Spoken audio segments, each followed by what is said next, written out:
पंच परमेष्टि भगवान की, संत श्रोमणी आचार्य भगवान गुरुदेव श्री विद्यासागर जी महाराज की, पूज्य आचार्य श्री समय सागर जी महाराज की।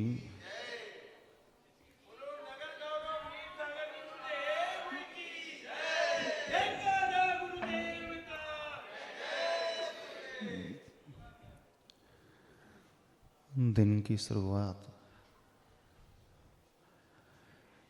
ध्यान से जो करता है उसका पूरा दिन बहुत अच्छा बीतता है। ध्यान एक ऐसा माध्यम है जो हमें अंतरंग से एक पॉजिटिव एनर्जी से भर देता है। आज वर्तमान के वातावरण में हर व्यक्ति बड़ा परेशान, तनाव में रहता है। हर व्यक्ति विकल्पों में जीता है। विकल्पों से वो मुक्त नहीं हो पाता है। उन्हीं परिस्थिति में रहते हुए हम कैसे सामंजस्य बैठाएं, थोड़ा सा इस विधि को आज सीखने की कोशिश करते हैं।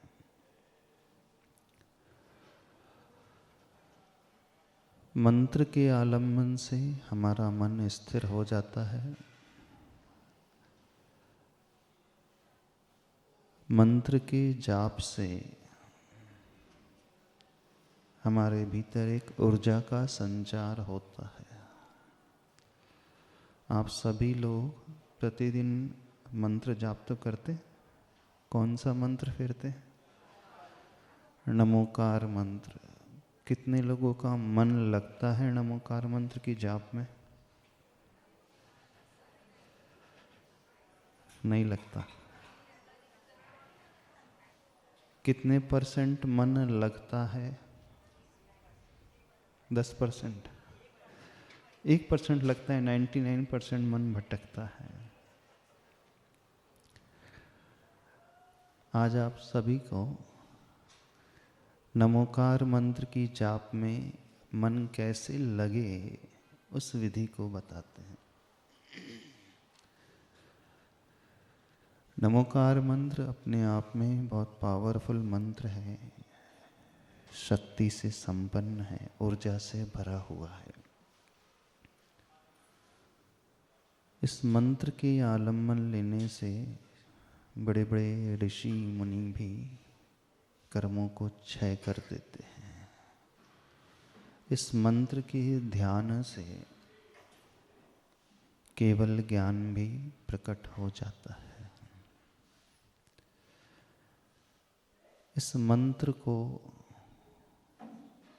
या यूं कहें पंच परमेष्टि को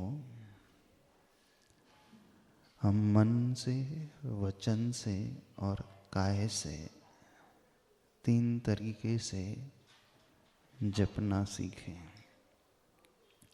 अभी तक आपने ये सुना होगा कि मंत्र जाप सिर्फ वचनों से होता है। हम कह रहे हैं मंत्र जाप मात्र वचन योग से ही नहीं होता है, उसमें मनोयोग का भी प्रयोग होता है, वचन योग और काय योग का भी प्रयोग होता है।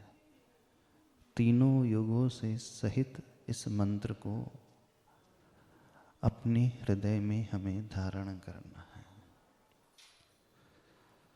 आज बड़ा आसान तरीका बताते हैं। हमारे शरीर में कुछ ऊर्जा के, एनर्जी के केंद्र होते हैं।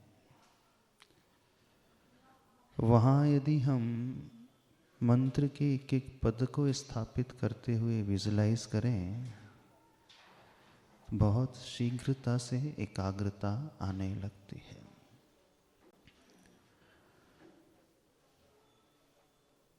माथे के बीचों बीच जहाँ तिलक लगाते हैं उसे आज्ञा चक्र भी कहा जाता है अथवा ज्ञान केंद्र भी कहा जाता है। इस ज्ञान केंद्र में प्रथम पद को स्थापित करना है। कौन सा पद है प्रथम पद नमोकार में? नमो अरिहंताड़म। नमो अरहंताड़म, नमो अरुहंताड़म। 3 तरीके से प्रथम पद लिखा जाता है, ध्यान का विषय बनाया जाता है। सबको कौन सा याद है? नमो अरिहंताड़म। अरि का अर्थ शत्रु, जिन्होंने अपने शत्रुओं को हनन कर दिया है, नष्ट कर दिया है। दूसरी विधि आती है नमो अरहंताड़म, अर्थात जिन्होंने पूज्यता प्राप्त कर ली है। तीसरा तरीका आता है नमो अरुहंताड़म, अर्थात जो अब पुनर्जन्म नहीं लेंगे वो कहलाते हैं अरुहंत। जिन्होंने पूज्यता प्राप्त की है वे कहलाते हैं अरहंत। और जिन्होंने अंतरंग शत्रुओं को, अपनी कषायों को, अपने मोह को नष्ट किया है वे कहलाते हैं अरिहंत। व्यक्ति एक ही है पर देखने की नजरिया 3 हैं। हम किस दृष्टिकोण से उन प्रभु को देखते हैं ये हम पर डिपेंड करता है। आप क्या चाहते हो बताइए। जब नमोकार मंत्र का जाप आप करते हो तो क्या एक्सपेक्टेशन रहती है? कुछ अपेक्षा रहती? नहीं, कोई अपेक्षा नहीं रहती। कुछ पाना तो चाहते हो कि नहीं? क्या पाना चाहते हो? मोक्ष पद, ये तो कहने की बातें हैं। मोक्ष किसी को नहीं चाहिए। आप सिर्फ रूटीन के अनुसार उसे पढ़ रहे हो और कुछ नहीं। मंत्र जाप तब हमें फलता है जब हम सही विधि और सही एक्सपेक्टेशन रखते हुए उस कार्य को करते हैं। जब हमें यही नहीं पता कि हमें क्या चाहिए, हमारी मंजिल क्या है, यदि वह मंजिल सामने भी आ जाए तो हम उसे पकड़ नहीं पाएंगे। मंत्र जाप का महत्व सर्वप्रथम हमें समझना है, उसकी महिमा हमें समझना है। महिमा का ज्ञान होते ही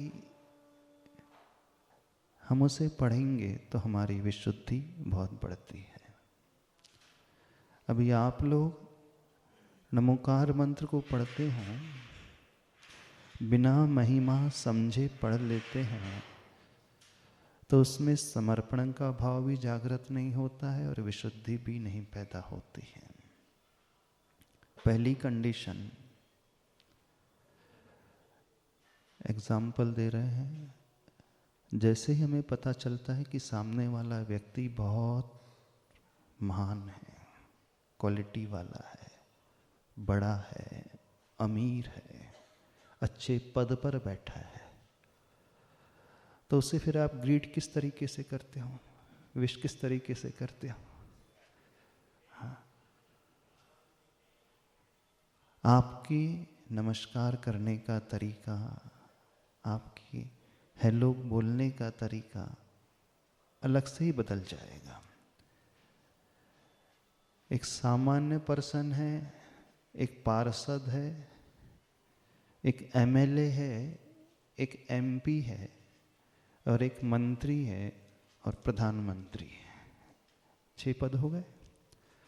अब 6 व्यक्ति से आप मिलोगे तो क्या आपके मिलने का तरीका एक ही रहेगा? नहीं रहेगा नाला, एक जैसा रहेगा ही नहीं। आपका तरीका उसके पद के अनुरूप बदलता चला जाता है। ये नेचुरल टेंडेंसी है। आप किसी मंत्री से मिलोगे तो अलग तरीके से मिलोगे, और एक पार्षद से बात करोगे तो अलग तरीके से, और एक सामान्य व्यक्ति से करोगे। क्या वो तीनों व्यक्ति नहीं है? छह व्यक्ति नहीं, व्यक्ति तो हैं, पर हमारी दृष्टि में जब तक उनका पद नहीं आया, उनकी भूमिका नहीं आई, उनकी महत्ता हमें पता नहीं चली, तब तक हमारा झुकने का तरीका वैसा नहीं होता है। तो नमोकार मंत्र को यदि हम सिद्ध करना चाहते हैं, उस पद विशेष को आत्मसात करना चाहते हैं, तो पहली कंडीशन, जिस पद का हम जाप दे रहे हैं, जिस मंत्र का हम जाप दे रहे हैं, जिस पद को हम पढ़ते हैं, सर्वप्रथम उनकी महिमा को समझें। महिमा का ज्ञान होते ही हमारा झुकाव अलग ही प्रकार से हो जाएगा।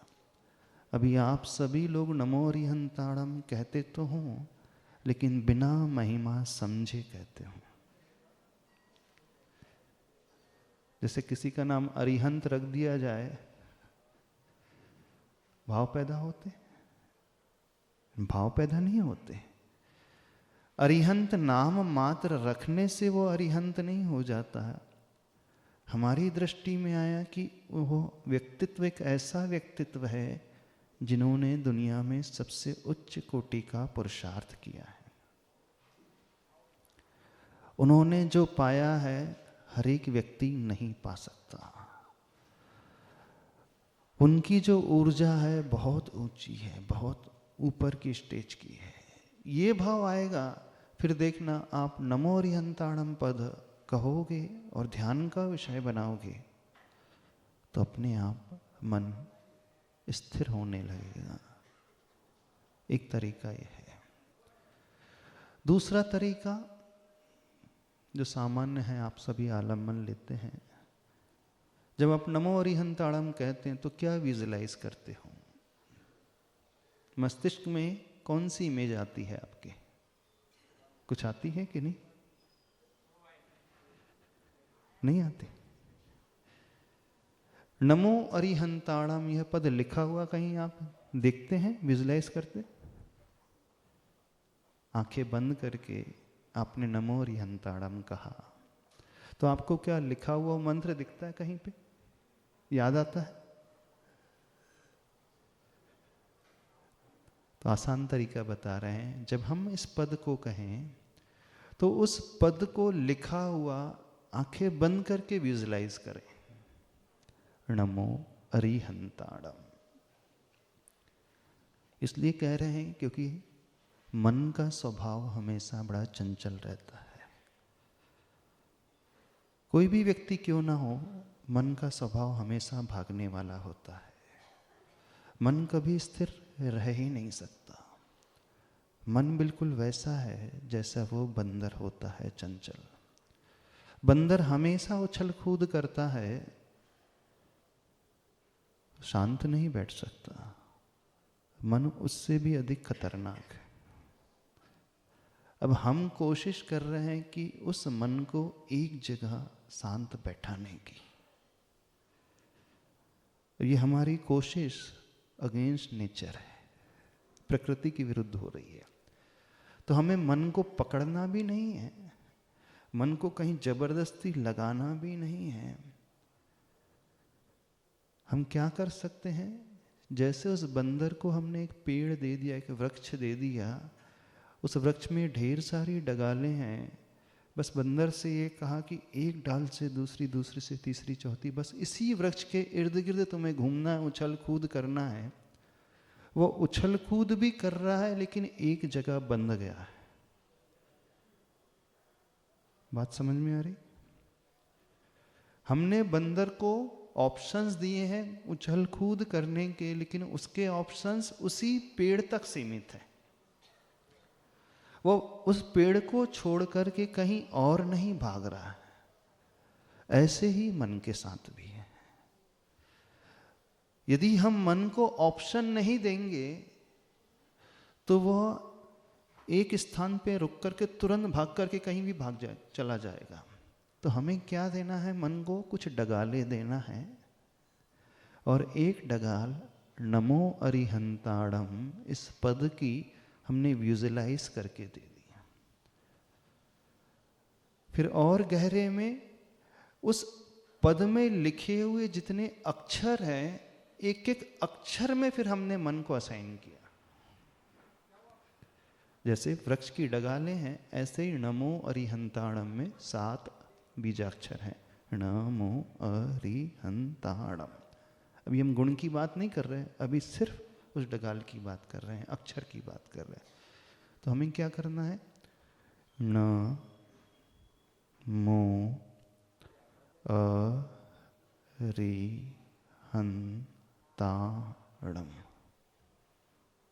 हमारी बात समझ में आ रही?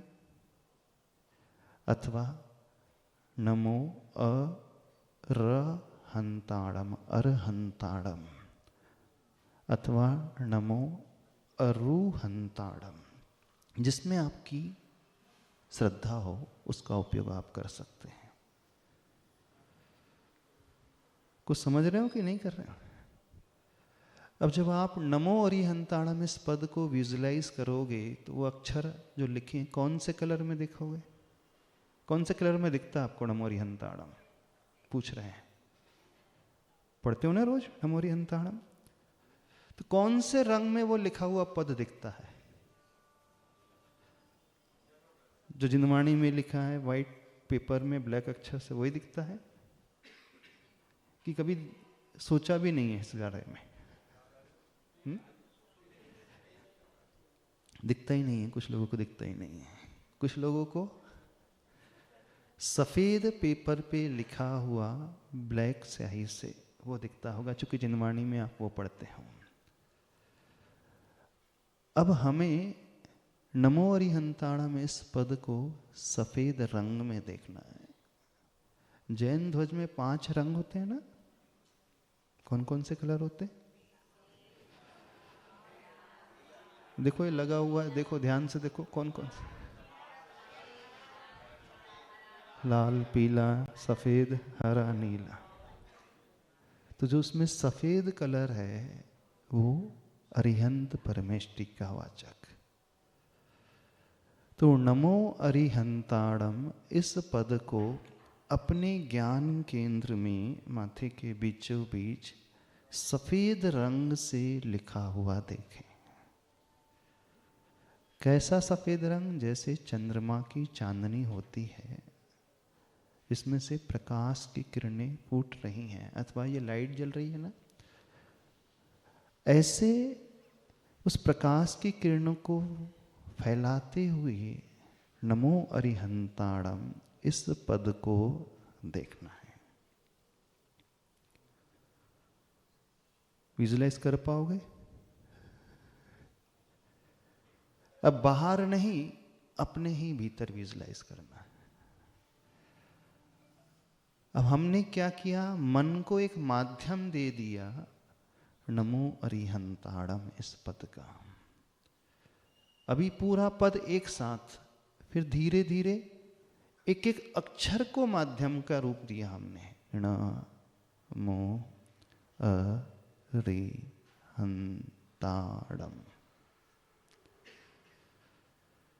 और अच्छा तरीका बता दे जिसमें एकाग्रता आ जाएगी। अपने माथे के बीचों बीच एक कमल को देखना है जिसमें 7 पंखुड़ियां हैं। जैसे हमारे हाथ की उंगली हैं, इन्हें आप पंखुड़ियों के रूप में देखो। 5 उंगलियां विजुलाइज करना कि 7 हैं। अब एक एक उंगली के ऊपर अथवा एक एक पंखुड़ी के ऊपर नमो अरिहंताड़म क्लॉकवाइज डायरेक्शन में। एक तरीका होता है जैसे फ्लैट हमने लिख दिया है नमो अरिहंताड़म, पर उसमें मन भाग जाएगा, ज़्यादा देर तक नहीं रुकेगा। लेकिन जब हम 3 डायमेंशनल इमेज को विजुलाइज करेंगे, 3 डायमेंशन समझते हो? नहीं समझते? लंबाई, चौड़ाई और गहराई जिसमें होती है। जैसे कमल का फूल खिला हुआ है, एक एक पंखड़ी खिली हुई है, तो एक एक पंखड़ी में नमो अरिहंताड़म, क्लॉकवाइज डायरेक्शन में। ऐसा नहीं देखना, कैसा? अंदर बीचों बीच खिला हुआ कमल है और ऐसी क्लॉकवाइज डायरेक्शन में। अब एक एक अक्षर पे रुकते हुए धीरे धीरे, बहुत शॉर्ट टाइम के लिए, अब आपका मन भाग भी रहा है, प्लस आपका मन नमो अरिहंताड़म में रुका हुआ भी है। 2 चीजें एक साथ हो रही साइमल्टेनियसली। क्या हो रही है? आपका मन स्थिर नहीं है, न के बाद मोह पे आया अरिहंताड़म, तो मन स्थिर है? नहीं स्थिर, घूम रहा है ना मन। देखो हमारी बात समझने की कोशिश करो। लेकिन घूमते हुए भी मन स्थिर है। कहाँ स्थिर है? उस वृक्ष में स्थिर है। जैसे वो बंदर एक डाल से दूसरी डाल पर उछल कूद कर रहा है, उछल कूद करते हुए भी वो स्थिर है एक वृक्ष में। ऐसे ही हमने क्या किया है, अपने मन को घुमाया है, लेकिन घुमाते हुए भी नमो अरिहंताड़म इस पद पर कंसंट्रेट कर दिया। अब इसका सबसे बड़ा बेनिफिट ये हो जाएगा कि हम नेचर के अगेंस्ट नहीं जा रहे हैं, प्रकृति के विरुद्ध नहीं जा रहे, हम प्रकृति के साथ ही जा रहे हैं, लेकिन हमारा उपयोग अब नमो अरिहंताड़म में ही लगा रहेगा। प्रायः गलती क्या होती है, हर व्यक्ति जब जाप देने बैठता है, ध्यान करने बैठता है, तो वो मन को पकड़ने की कोशिश कर देता है, रोकने की कोशिश करता है। नहीं, मन को मुझे इसी में रोकना है। और जब हम मन को रोकने की कोशिश करेंगे तो हम प्रकृति के विरुद्ध चले जाएंगे। लॉजिक समझने की कोशिश करें। जब जब कोई भी व्यक्ति प्रकृति के विरुद्ध, नेचर के अगेंस्ट जाकर के कार्य करता है, वो कभी सफल नहीं रहता है। हमें उसी फ्लो में बहना है जैसा उसका स्वभाव है। मन का स्वभाव हमेशा बहने वाला, रुकने वाला नहीं है। और जब हम रोकने की कोशिश करेंगे तो हम अगेंस्ट जा रहे हैं, तो मन भाग जाएगा। संभव ही नहीं, कोई भी व्यक्ति नहीं रोक सकता मन को। एक अंतर मुहूर्त के लिए रुक लिए तो केवल ज्ञान हो जाएगा। जितने भी मुनि महाराज हैं जिन्हें केवल ज्ञान हुआ है, उत्तम सहनन एकाग्र चिंता निरोधो ध्यानम, परिभाषा। तो जो मुनि महाराज एक अंतर मुहूर्त तक के लिए अपने मन को रोक लें तो उन्हें केवल ज्ञान हो जाए, शुक्ल ध्यान हो जाए। तो हम रोक नहीं सकते उससे, और हमें रोकना भी नहीं चाहिए। हमें उससे बहाव में बहाना है, लेकिन कौन से बहाव में? समीचीन भाव में। तो क्या करना है? नमो अरिहंताड़म, इस पद को अब बाहर नहीं, अपने ही भीतर देखना है। और रंग कौन सा? सफेद रंग। थोड़ा सा करें, कोशिश करें। अब एक पद का आज आलम्बन लेकर के करते हैं, फिर बाद में बताएंगे। चलो सीधे आसन में बैठ जाओ। जैसे पार्श्वनाथ भगवान की प्रतिमा है ना, पद्मासन, कैसी प्रतिमा है? भगवान का आसन कैसा है? हाँ, तो पद्मासन लगा लो। लग ही नहीं रहा। थोड़ी सी टमी कम करो, पेट कम करो, तो अपने आप लगने लगेगा। हाँ, गहरी श्वास लेकर के सर्वप्रथम दीर्घ ओंकार का उच्चारण करना है।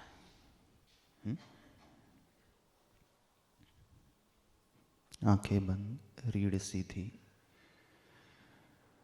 मुख में प्रसन्नता, चेहरा सामने की ओर।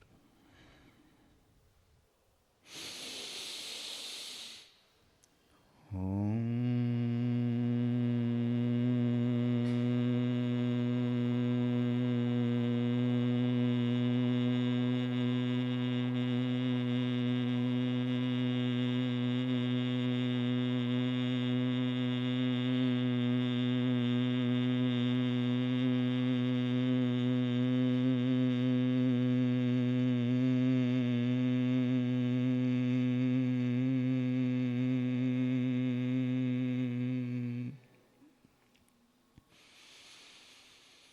श्वास नाभि तक भरें। धीरे धीरे उस ओम को नाभि से ऊपर आता हुआ हृदय की ओर, कंठ की ओर, मुख की ओर आता हुआ विजुलाइज करें।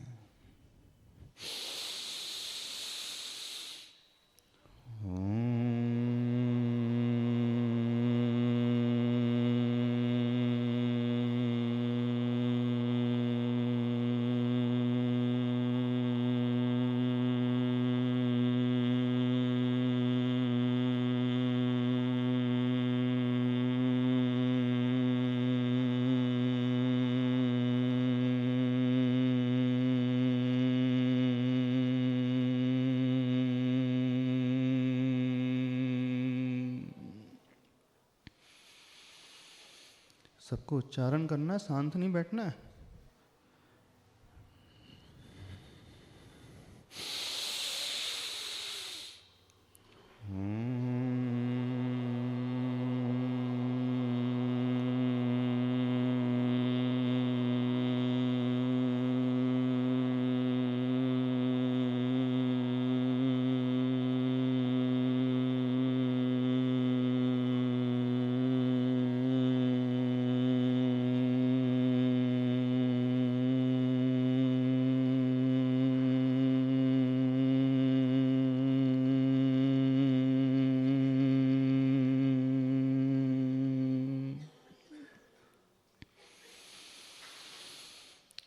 दृष्टि अपने माथे के बीचों बीच लिख करके खिले हुए कमल को विजुलाइज करें। कमल की एक एक पंखुड़ी में एक एक बीजाक्षर सफ़ेद रंग से चमकते हुए वर्ण में लिखा हुआ देखें।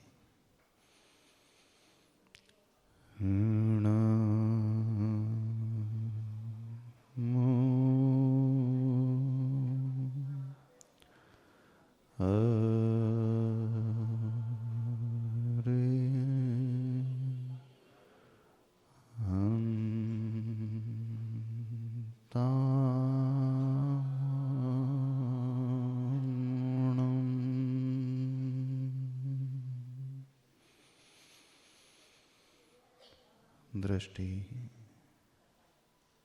ज्ञान केंद्र में खिले हुए कमल की ओर रखें। 7 बीजाक्षर से सहित यह प्रथम पद अरिहंत परमेष्टि वाचक, वे अरिहंत जिन्होंने अपने कर्म शत्रुओं को नष्ट किया है, मैं उन्हें नमस्कार करता हूँ, ऐसा मानस बनाते हुए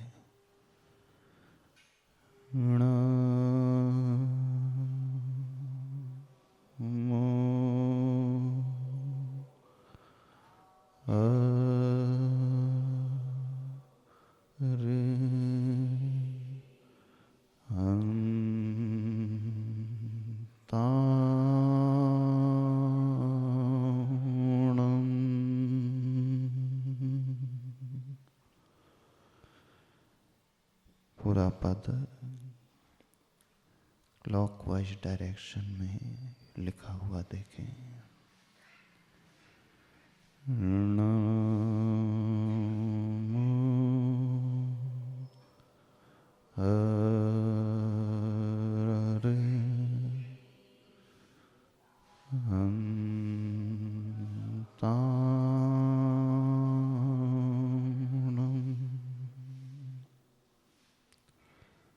अब उस कमल पर अरिहंत भगवान की छवि को स्थापित करें। अपने ही ज्ञान केंद्र में इस कमल रूपी सिंहासन में उन प्रभु को देखें बैठा हुआ।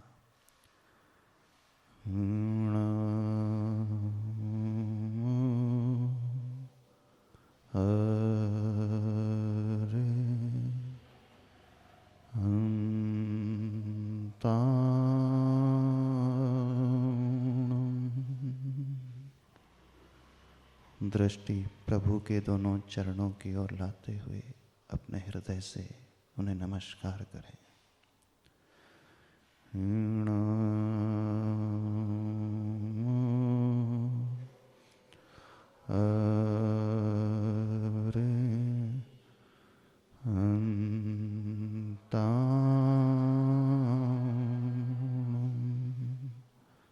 दृष्टि प्रभु के श्रीवत्स के चिन्ह की ओर, जिनका हृदय करुणा से भरा हुआ है।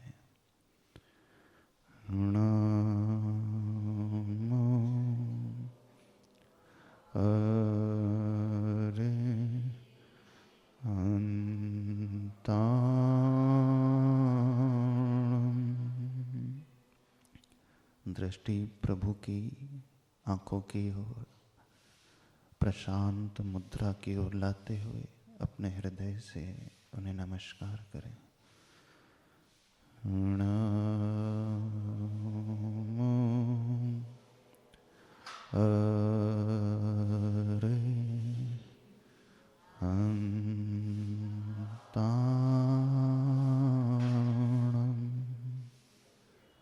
गहरी श्वास लेते हुए उन अरिहंत भगवान को अपने भीतर आत्मसात करें।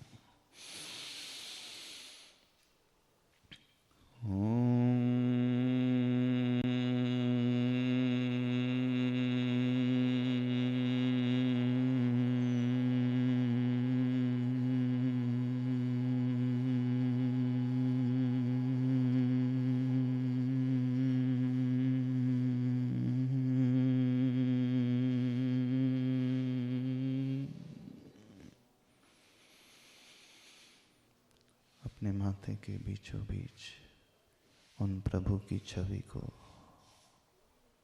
देखते हुए नमो अरिहंताणं,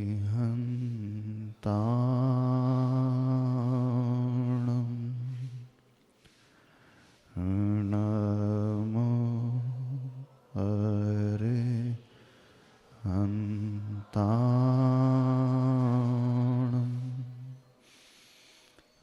नमो अरिहंताणं।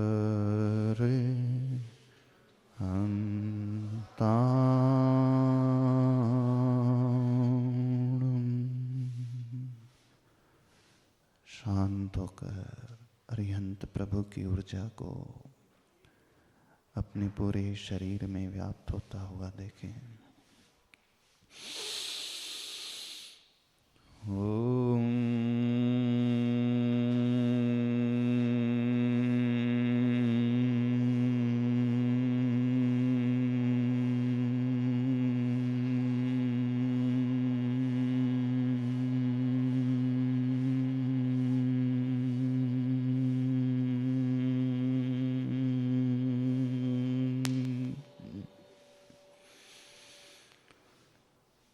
शांत हो, दोनों हाथ जोड़े हृदय के निकट लाएं, मंगल भावना से अपने आप को भरें। मेरे मन में तेरे मन में, कहें मेरे मन सबके मन में हो, वैर न होवे पाप न होवे, वैर न होवे भाव क्षमा के हो,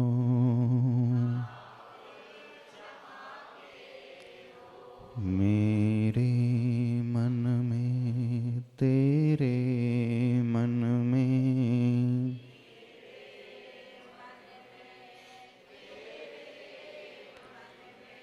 सबके मन में हो, मेरा मंगल तेरा मंगल,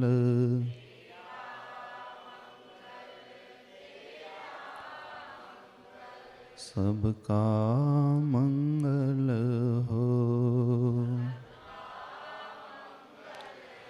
मेरा उत्तम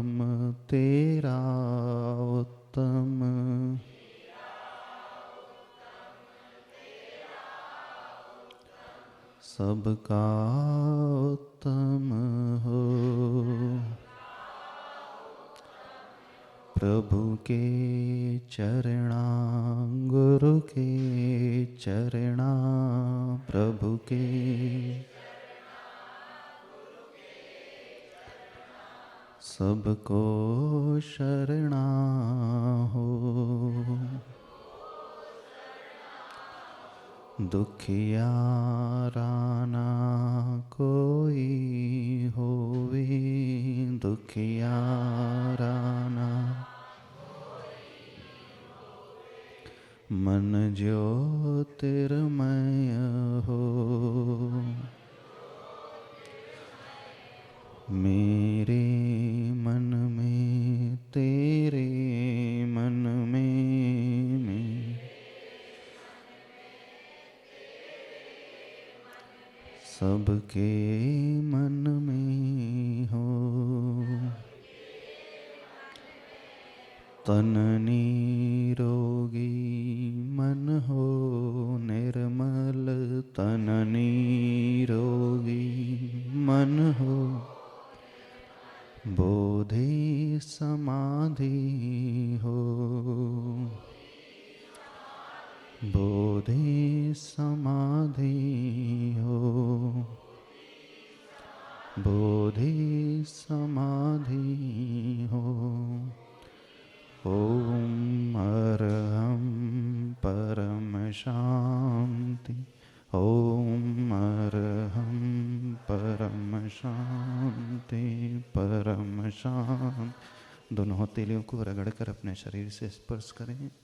बोले देवादिदेव अतिशयकारी चिंतामणि पार्श्वनाथ भगवान की, संत श्रोमणी आचार्य भगवान गुरुदेव श्री विद्यासागर जी महाराज की।